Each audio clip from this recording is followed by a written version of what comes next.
Would you use pictures of gloves for a shoe commercial? It's possible, but it would more likely be a stretch to use gloves in an ad for shoes. Does it usually make sense not to show food in a fast food commercial? Would a ship sailing off into the sunset make sense for a car commercial? These are the kinds of mistakes that we see in advertising, and we're going to help you to fix some of those kinds of things.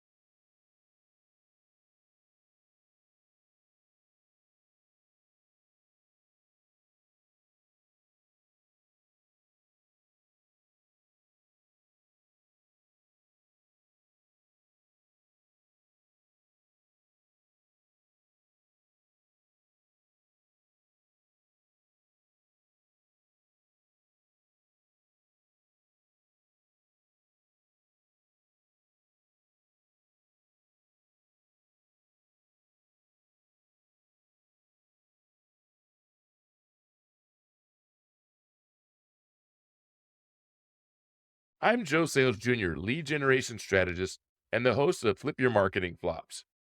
In this second episode of Flip Your Marketing Flops, we will continue our focus on the ways that our lead generation strategy can be killing your lead growth.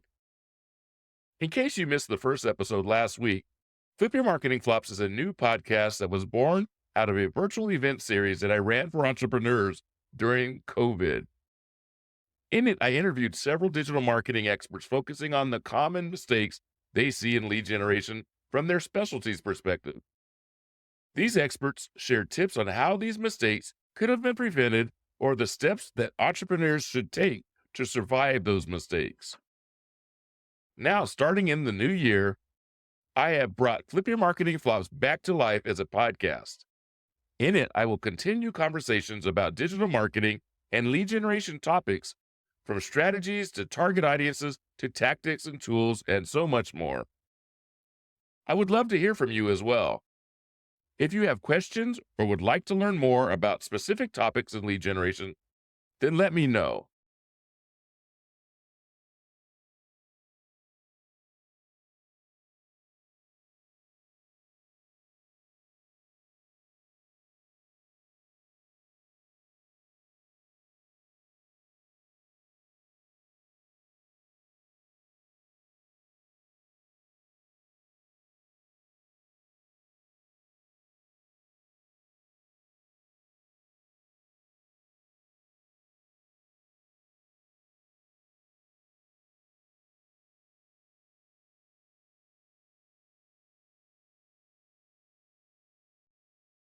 Now, let's get on with today's episode. In the last episode, I discussed three common lead generation strategy issues that I see negatively impacting lead flow. These factors were the strategy, the lack of market research, and misaligned goals. We discussed how not having a strategy or not sticking to it is a formula for failure. Then, we discussed how not thoroughly researching and understanding the marketplace to take advantage of your strengths is another cause of lead generation failure. The third issue or mistake was how misaligning your goals with your target audience causes failures. In this week's episode, I will continue with the last week's list and discuss three more common areas for strategy mistakes. Issue number 4 is ineffective messaging and content. Issue number 5 is lack of lead nurturing. And issue number 6 is tactical misalignment and errors. So let's get into this week's episode. Let's have a look at issue number 4, ineffective messaging and content. When ads are created, generic or irrelevant content that doesn't help consumers achieve a goal or avoid an issue will fail to attract and engage your target audience, at least most of the time. On the other hand, compelling or relatable messaging can resonate with your potential customers. So avoid these common messaging mistakes: generic and unappealing content, lack of clarity and lack of a unique value proposition, and mismatch or misaligned messaging channels. I'm going to share some examples that I came across with you. In this article named 30 Ineffective Print Ads That Missed the Mark, which came from Content Fuel, I'll have a link down below. Anyway, there's some great ads that are ineffective. Ad number 5 on the list was Saucony Sport Shoes. Their tagline on the ad is "Find Your Strength," but the rest of the content in their ad says lightweight, flexible technology on the inside, vibrant colors on the outside. It's undeniable running motivation. Do you see the problem here? The problem here is that there's no reference to strength or strong in the ad.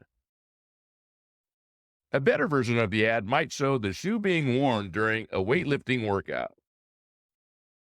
At number 25 on the list was Oral-B. Their ad shows 4 text messages regarding driving past parking spaces at a mall. Then on the bottom of the page, it says, "Bad breath?" and shows a picture of a bottle of Oral-B. Now, this ad shows no connection between the image of the content and the bottle. I think a better version might show you a person turning away from another person's face while holding or fanning their nose. That would be a good way to show that you have bad breath, right? Okay, at number 11 in this list was McDonald's. And in this McDonald's ad, it shows a picture of a woman holding her face down in her hand, and the image says, "You're not alone," with a hand taking a photo of the picture. There's no reference or images of food in the ad. This ad should simply have focused on some of the foods or packaged meals or show someone eating McDonald's food in the least, right? So for effective messaging, you must speak to what your audience is looking for and expecting. Whether it's talking about solving problems or achieving goals, you must align with your audience's interests. Your images and your text content messaging should simply and easily show a connection that is easy to grasp. Therefore, it's most important to create valuable, shareable content that resonates with the target audience.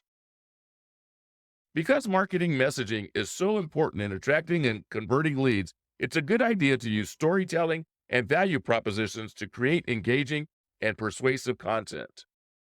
Here are some tips for crafting compelling and effective messaging. Demonstrate that you understand the audience's needs and pain points. Use persuasive language and storytelling. Tailor messaging to different channels and use imagery that matches the content expectations. Now, let's have a look at issue number 5, lack of lead nurturing. What are you doing with your leads that don't convert on their first initial visit? A better way to ask this is, what are you doing for the 98% of people who are not ready to buy today? If you spend hundreds or thousands of dollars to make someone aware of your brand and product, and even get them motivated enough to complete a form and become your lead, does it make sense to abandon them because they did not purchase right away? The obvious answer is no, because they make up your list, right? Your email list. But so many people do not have a process for nurturing leads. It is often because they don't know how to use the technology to do so. For others, it's because they simply don't have a plan for nurturing their leads. And even for some, it comes down to money. They just don't have the ability to pay for somebody to help them structure the process of lead nurturing. So I'm going to take a few moments to make you think about this and why it's worth the investment to learn more about lead nurturing. The hard truth is that 98% of people who visit the website don't convert the first time they visit. And this is a well-known statistic. This particular one is from Elevated Marketing Solutions. Just imagine you're getting 100 website visitors to your website. But out of 100 people who visit your website, only 2 are ready to buy from you right now. But did you know that of those 100 website visitors, another 13 are waiting for the right opportunity to purchase? So maybe 2 buy today, but there's another 13 who will buy if you do things well enough to get them to convert and to spend their money towards whatever it is that you're offering. There's also another 35% or another 35 who will never buy from you. So that still leaves another 50 out of 100 visitors to consider. So what are you doing for them? What are you doing for the 13 and the 50 who might purchase from you? Most businesses ignore them. They're not using their funds to the fullest possibilities. In fact, according to Marketing Sherpa, surprisingly, as many as 65% of businesses don't have lead nurturing processes in place. And this is extremely problematic. 63% are still candidates to convert into your customers from the demonstration, from the example that I just shared, right? And 25% or more of those who are nurtured eventually make a purchase. Or as another statistic in here that I'll show you or that I'll quote in a few minutes will say, maybe it's down to 5 or 10%. It really doesn't matter. The simple fact is more people might consider purchasing from you if you stay in front of them. So let's have a look at some common mistakes here. If you're not following up with the 98%, you're wasting your hard-earned money. Don't make the mistake of ignoring and not nurturing these leads who become members of your list. This stat emphasizes why you don't want to do that. 63% of leads who inquire about your business won't convert for at least 3 months, according to startupbonsai.com. In fact, you should try to make contact with them for at least 7 to 8 more times.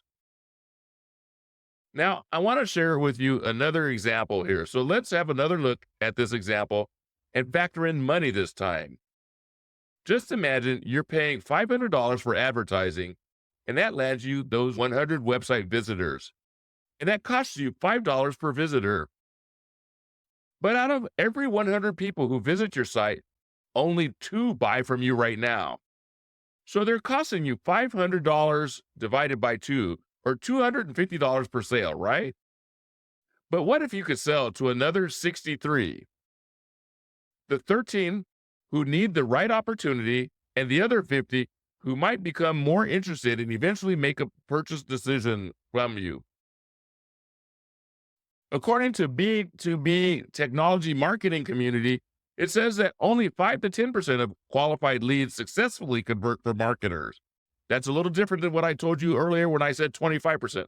But let's use this number of 5 to 10%. In fact, let's use the smallest part of it at 5%. If eventually you sold 5% of the remaining 63 who might buy from you, that would be 3 more sales. This means you will have made a total of 5 sales from that $500 you spent on advertising. So that means it costs you $100 per sale or per person. If each sale was worth $500 with no lead nurturing, you would make back $1,000 from your original return on investment, your original advertising. And that profit would only be $500 because you spent $500 to get them. You got $1,000 back. That leaves you with $1,000, right? So that's not too bad. But by simply following up with the initial list of 98 people, and of which the 63 might purchase from you, and your ROAS would be $2,500, and your profit would be $2,000 if 3 more people had purchased from you, making it a total of 5. So you'd make another $1,500 more from that same initial list of 100 website visitors without spending more money to find new customers. So the solution here is to create a lead generation funnel. You need to focus on learning how to build the lead generation portion of a lifecycle marketing funnel. And to do this, you need to add remarketing with email or SMS into your strategy. Lastly, you should use some form of lead scoring to help you identify those in your funnel who are taking steps to learn more so that they can make a decision and finally be ready to make a purchase from you. Now let's look at mistake number 6, tactical misalignment and errors. Think about this. Would you run an advertisement for children's toys during the Super Bowl? Or would it be a good idea for Mattel to advertise Barbie dolls on ESPN? I would guess probably not, unless they're trying to get most males to be aware of the doll, right? Another thing that can be killing your lead generation is tactical misalignment and other tactical errors. There's some common pitfalls like using the wrong channels. In other words, you're on the wrong social media channels and you're using places where your target audience will not go. To go along with this misalignment is you're making errors in your calls to action. Here are some common CTA mistakes or call to action mistakes. Having weak or unclear CTAs. The opposite of this is creating overly complex CTAs. And the last mistake here is having messaging with a lack of urgency or scarcity. So to be able to fix this and to solve this tactical misalignment error issue, you start by aligning tactics with your audience, like we discussed in issue number 3. Be sure to be on the channels where your audience is hanging out online. For instance, if you're trying to reach teens or people in their 20s, you might want to be on TikTok. If you want to reach people trying to find a quick way to fix something, you probably want to be on YouTube. And if you're putting out information about your family or for your family, Facebook is likely to be a good place to do so. Also, it's important for you to use calls to action throughout your messaging, whether in an ad, on your website, or in an email. You need to tell your audience what you want them to do and the steps you need them to take. These calls to action or CTAs are crucial in driving conversions. Here are some strategies for creating effective CTAs. Use strong action verbs like just call 123-456-7890 today. Or tell people to like, subscribe, or comment. Or put suggestions on your website like click here to go to www.yourwebsite.com today. Creating a sense of urgency or scarcity looks like these. Adding the word today or now to your CTA for making a call, for instance. That creates more urgency. Saying there are just 10 minutes left before this deal goes away, or there are only 4 items left, like they do on QVC, adds urgency and scarcity. You'll need to test different CTAs to find the ones that work best for your needs. So let's recap this particular episode and the key points discussed in this episode. Issue number 4 was ineffective messaging and content. You need to make sure that you use messaging that aligns with your goals and your pain points of your intended audience to really resonate with them. Issue number 5 was the lack of lead nurturing. So you need to create a lead nurturing process in your funnel so that you can stay in contact with your audience for 7 or 8 more touch points, and you will likely increase sales for minimal costs. Issue number 6 was tactical misalignment and errors. Lastly, make sure you're using the right tactics and channels for connecting with your audience. Go where they are on the internet and get in front of them, and use strong calls to action to motivate them into taking the action you want them to take. In other words, tell them what you want them to do in order to break them out of that just watching and listening mode that they're simply in. Coming up in the next week of Flip Your Marketing Flops, I will condense one of my marketing workshops on building out your lead generation strategy into an episode for you. So be sure to come back and have a look at that. I'm your host, Joe Sayles Jr., and today I focused on 3 more issues that are killing your lead generation strategy's growth. This is the Flip Your Marketing Flops digital marketing and lead generation podcast, where you can listen in on the latest digital marketing and lead generation trends and tips through conversations with marketing professionals and myself. We're helping service businesses and entrepreneurs produce better marketing results. For more information, visit our website at flipyourmarketingflops.com.